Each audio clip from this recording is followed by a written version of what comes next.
తిరుపతి తొక్కిసలాట ఘటన జరిగి 3 రోజులు గడుస్తున్నా కారకులపై ఇంతదాకా ఎలాంటి చర్యలు తీసుకోలేదని కూటమి సర్కార్పై మాజీ మంత్రి వైఎస్ఆర్సీపీ అధికార ప్రతినిధి ఆర్కే రోజా మండిపడ్డారు.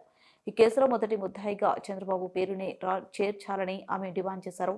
నగరిలో శనివారం ఆమె మాట్లాడుతూ సంధ్య థియేటర్ తొక్కిసలాట ఘటనలో ఒకరు చనిపోతే 14 మందిపై అక్కడ పోలీసులు క్రిమినల్ కేసు నమోదు చేశారు.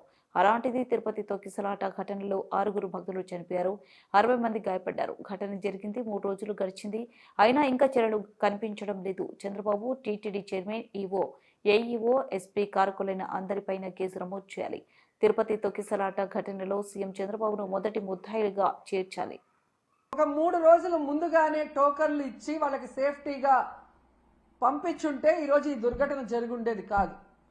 కానీ 9వ తేదీ టోకన్లు ఇస్తామని చెప్పి అది 8వ తేదీ సాయంత్రానికే ప్రీపోన్ చేసి 6, 7, 8 చంద్రబాబు నాయుడు కుప్పంలో కూర్చొని ప్రోగ్రాం చేసుకుంటూ పోలీసుల్ని, అధికారుల్ని తన చుట్టూ తిప్పుకొని వాళ్ళని పని చేయకుండా చేసి 6 మందిని చంపేసి ఇప్పుడు అధికారుల తప్పిదం అంటే ఇది తప్పించుకోవడం కాదా?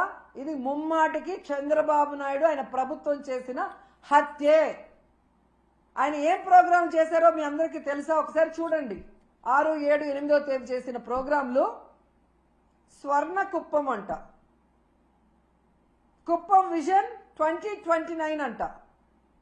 30 ఏళ్లకు పైగా కుప్పానికి ఎమ్మెల్యేగా ఉన్నావు, మూడు సార్లు ఆల్రెడీ ముఖ్యమంత్రిగా చేశావు. అప్పుడు చేయలేని స్వర్ణ కుప్పం ఇప్పుడు చేస్తానని ఇలాంటి ఒక క్రూషియల్ టైంలో పెట్టి నీ సెల్ఫ్ డబ్బా, నీ భజన నువ్వు చేసుకోవడానికి 6 మందిని చంపేసి 60 మందిని గాయాల పాలు చేసి మళ్ళీ కళ్ళబొల్లి మాటలు ఎంతవరకు మాట్లాడటం సమంజసం?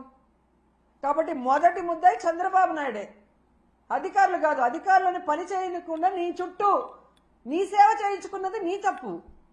ఇలాంటి సమయంలో పెట్టుకోకూడదు అలాంటి ప్రోగ్రాం. ఒకటి కొంచెం ముందైనా పెట్టుకోవాలి, లేదా పండగ తర్వాత అయినా పెట్టుకోవాలి. ఎందుకంటే వైకుంఠ ఏకాదశి 10వ తేదీ అని అందరికీ తెలుసు.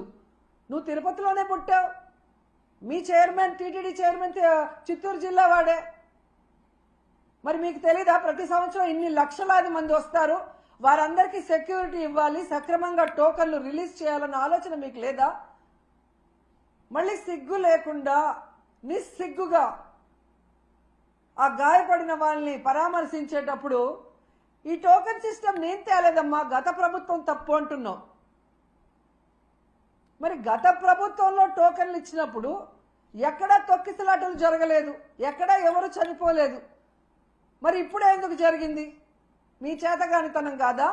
మీరు పెట్టుకున్న మీ భజన పరుల వల్ల జరిగిన తప్పిదం కాదా?